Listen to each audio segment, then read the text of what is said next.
कमी थी, तो हमने हरियाली को किसका प्रतीक माना? समृद्धि का प्रतीक माना। किसका प्रतीक माना? समृद्धि का। तो हमारे 3 रंग है, पहला सैफरॉन कलर बलिदान का प्रतीक, दूसरा व्हाइट कलर शांति का प्रतीक, और तीसरा हरियाली का प्रतीक, समृद्धि का प्रतीक।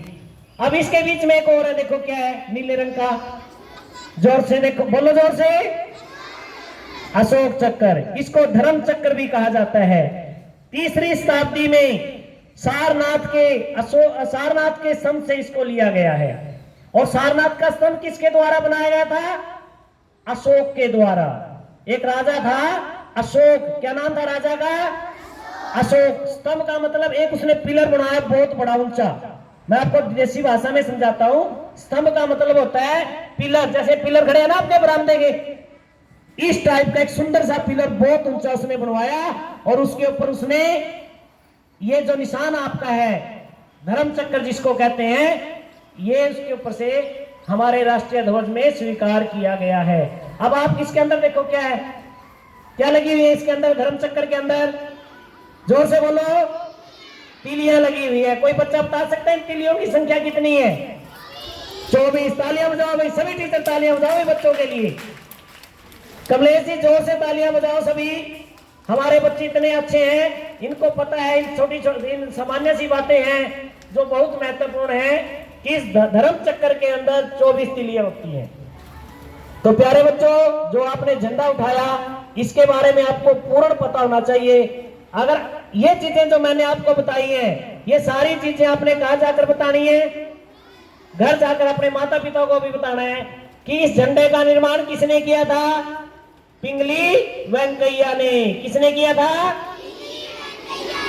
झंडे को सबसे पहले कब स्वीकार किया गया? 22 जुलाई 1947 को। झंडे के बीच में क्या है ये?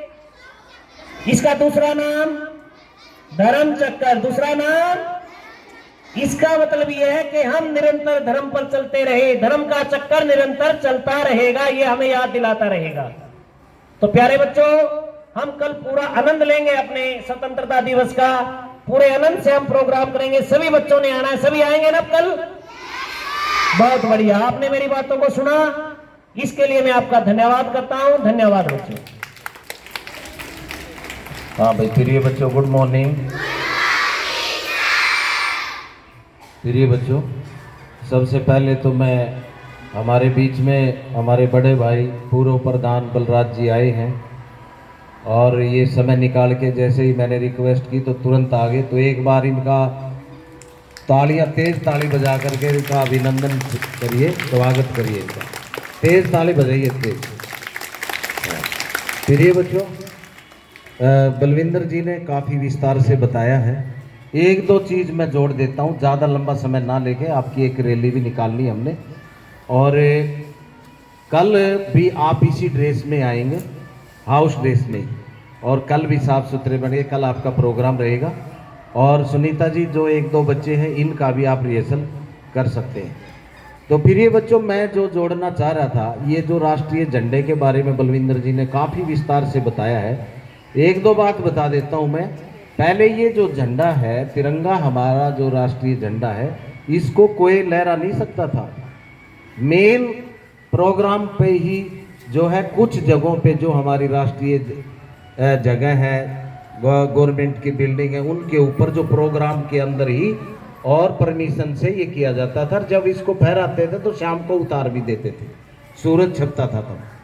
तो हमारे यहीं कुरुक्षेत्र के अंदर आपने सुना भी होगा नाम, नवीन जिंदल, सुना है नवीन जिंदल का नाम? तो नवीन जिंदल जी ने ये किया था कि माननीय कोर्ट में और एक अर्जी लगाई थी, एक निवेदन किया था कि क्यों नहीं ये झंडा हम अपनी बिल्डिंग पे भी लगाएं, क्यों नहीं सभी अपने घरों में लगाएं, क्यों नहीं सभी इसको जो है उत्साह के रूप में मनाएं। तो माननीय कोर्ट ने इसमें परमिशन दे दी, और परमिशन के बाद में अब हम सभी इस झंडे को अपने घरों में फहरा सकते हैं। तो ये एक नई जानकारी होगी आपको, शायद आपको इस चीज़ का नहीं पता होगा।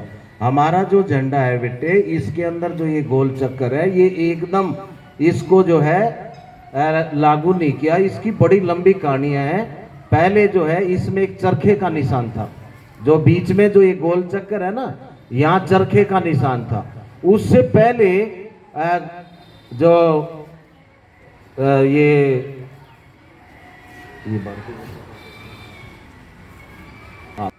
जो कमल के निशान थे इसके ऊपर, फिर उसके बाद चरखे का निशान आया और लास्ट में ये स्वीकार किया गया। तो झंडा की जो पूरी जानकारी है वो आपको बता दी गई है और ये भी बता दिया है कि भाई ये कैसे कैसे पहले नहीं लहराते थे, हर जगह नहीं लहराया जाता था, फिर ये परमिशन माननीय कोर्ट से मिली, तब हम सब इसको लहरा सकते हैं। और अपने घरों में कल आपने, हर बच्चे ने अपने घर में झंडा लगाना है और उसके पास में मम्मी पापा को खड़ा करके और उसका एक फोटो भी लेना है, सेल्फी लेनी है, और फिर अपनी मैडम के पास स्कूल में जो आपका ग्रुप बना हुआ है उसमें उसको आपने भेजना है, ठीक है। और कल जिन जिन बच्चों ने जो भी तैयारी की है वो बच्चे बड़े अच्छी तैयारी करके और आए और यहाँ पर अपना स्वतंत्रता दिवस के कार्यक्रम में जो हमारा राष्ट्रीय पर्व है उसमें बढ़ चढ़ के भाग लें और बड़े उत्साह से मनाएं। तो मैं एक दिन पहले ही स्वतंत्रता दिवस से पहले आपको ढेर सारी बधाइयाँ देता हूँ कि आप जो है बड़े खुशहाल रहें, अपनी ज़िंदगी में कामयाब हों और ज़्यादा से ज़्यादा पढ़ाई करके देश का आगे बढ़ के नाम रोशन करें। तो thank you, God bless you. एक बेटे अभी हम एक वो करेंगे रैली।